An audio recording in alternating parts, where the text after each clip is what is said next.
Mr.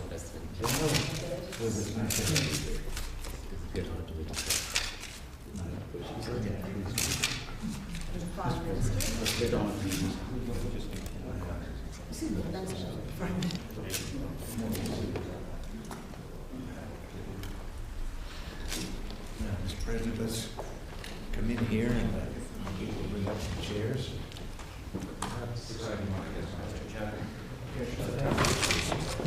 TV cameras come in, and so I guess before we get down to any serious discussion, because they always bring their microphones with them, that we'll let them take their pictures.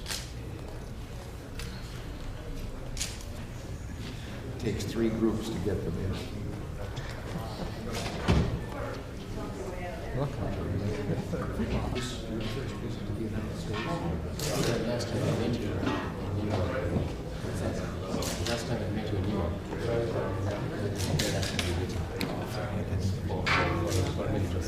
Yes.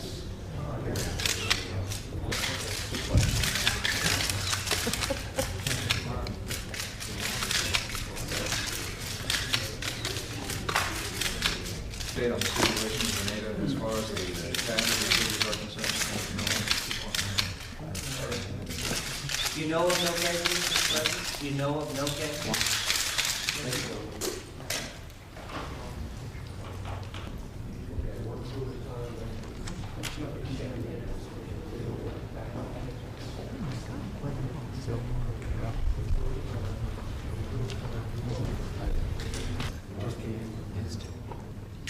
When I was giving you very nice, you left the dry season in your country.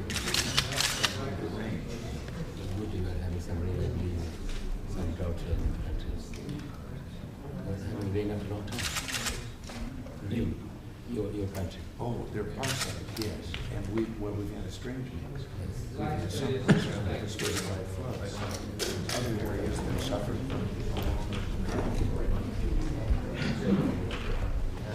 and some of them in the same states. Our 50 states. It's signed disaster programs for a single state. And one of them was for drought, and the other one would be for flood.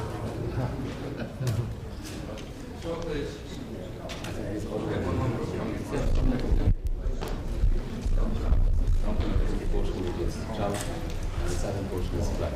It's similar, same time.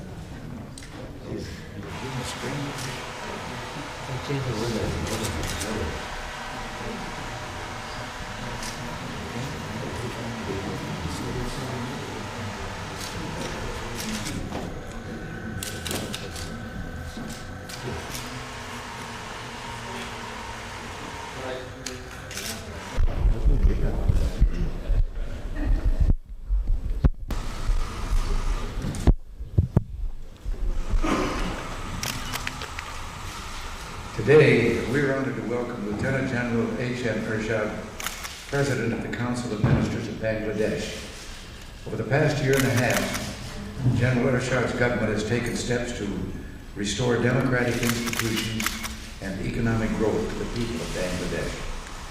In our useful and cordial conversations today, the General and I have had an opportunity to discuss these admirable goals and other matters of concern to our two countries. We especially appreciate the General's dedication to the economic development of his country. The self-help reforms which his government has put in place reflect this commitment to reinvigorate development and better the lives of the Bangladesh people. General Ershad's government understands the vital role of private enterprise. Changes taking place should attract private investment to the opportunities available in that deserving country. The United States is proud of its long association and support for the people of Bangladesh. Today, we pledge our continued support. We look forward to further cooperation between our two governments as Bangladesh seeks to overcome problems of hunger, overpopulation, and poverty. In the political realm, the General has now set in motion a process designed to build a broad base of popular support for economic and social development in his country. We endorse this goal since we believe that long-term political stability can be achieved only through representative government. Lastly, the United States wishes to applaud Bangladesh, a member of the non-aligned movement, for its constructive approach to issues of regional and global concern. To cite only a few examples, Bangladesh clearly manifested its courage and resolve in its unswerving responses to aggression in Afghanistan and Kampuchea. It also took the lead in establishing the South Asian Regional Cooperation Organization, a body designed to build a more prosperous and stable region for the people of South Asia. Bangladesh's foreign policy has exhibited an activism, moderation, and force of moral conviction which has earned the respect of the world. General Ershad, we hope that the remainder of your visit to this country will be pleasant, and we're happy to have had you with us.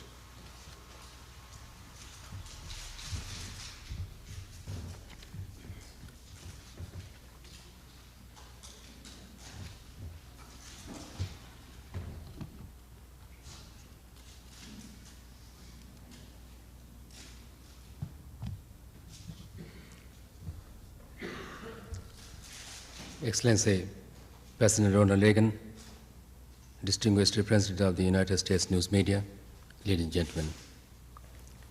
It is both a great privilege and pleasure for my wife and myself, and for the members of my delegation, to be in the United States of America.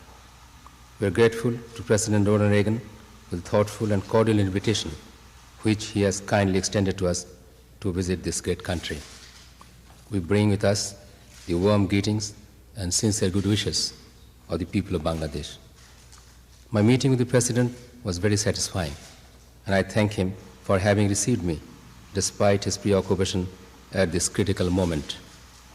The comprehensive and productive exchange of views which we have just had in an unmistakable demonstration of our friendship. The object of my visit is to reinforce and consolidate the relations between the United States of America and Bangladesh, which I am happy to say has been achieved. During our meeting, the President and I covered a wide range of subjects.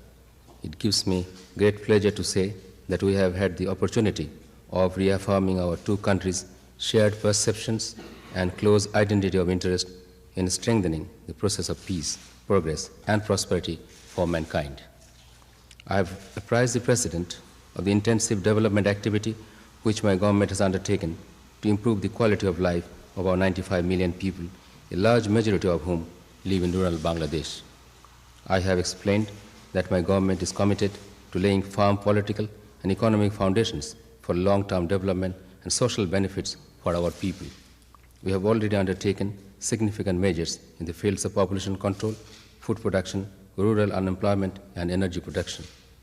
This has involved the organization and decentralization of our administration, the streamlining of our judiciary, and extensive work aimed at reviewing colonial laws on the one hand and our outdated education system on the other. We hope, sir, that these basic inputs will substantially reinforce the base we must have for the restoration and maintenance of democratic values which are integral to our society. We are about to launch ourselves into local government elections this winter, followed by elections at progressively higher political echelons throughout 1984, leading to the elections to our parliament in March 1985. Over 40 million people will go to the polls, not merely to elect their representative, sir, but to lay the political and economic foundation for our future, to enable our people to live freely and to live with honor and dignity by the grace of God. The President and I have agreed to explore possible ways and means towards further strengthening the close bonds of friendship and cooperation between our two countries. Indeed, I am most grateful to you, sir, for the deep and abiding interest you have personally shown in the welfare and progress of our people, and for the moral support and economic assistance which have been extended to us.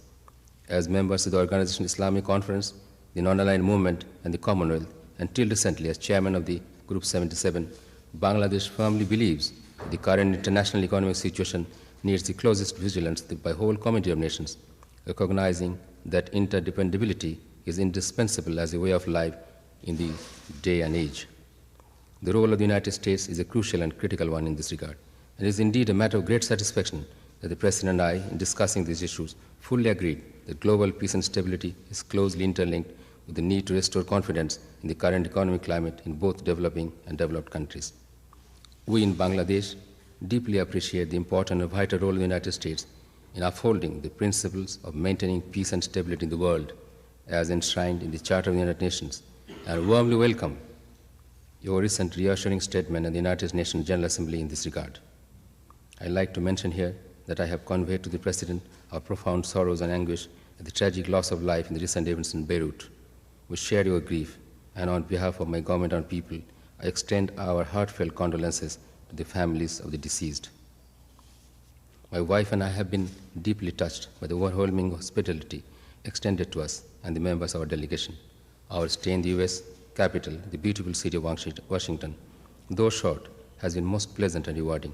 I have no doubt that I speak on behalf of all of us when I say that we shall treasure these happy moments and cherish the memory of your warm friendship.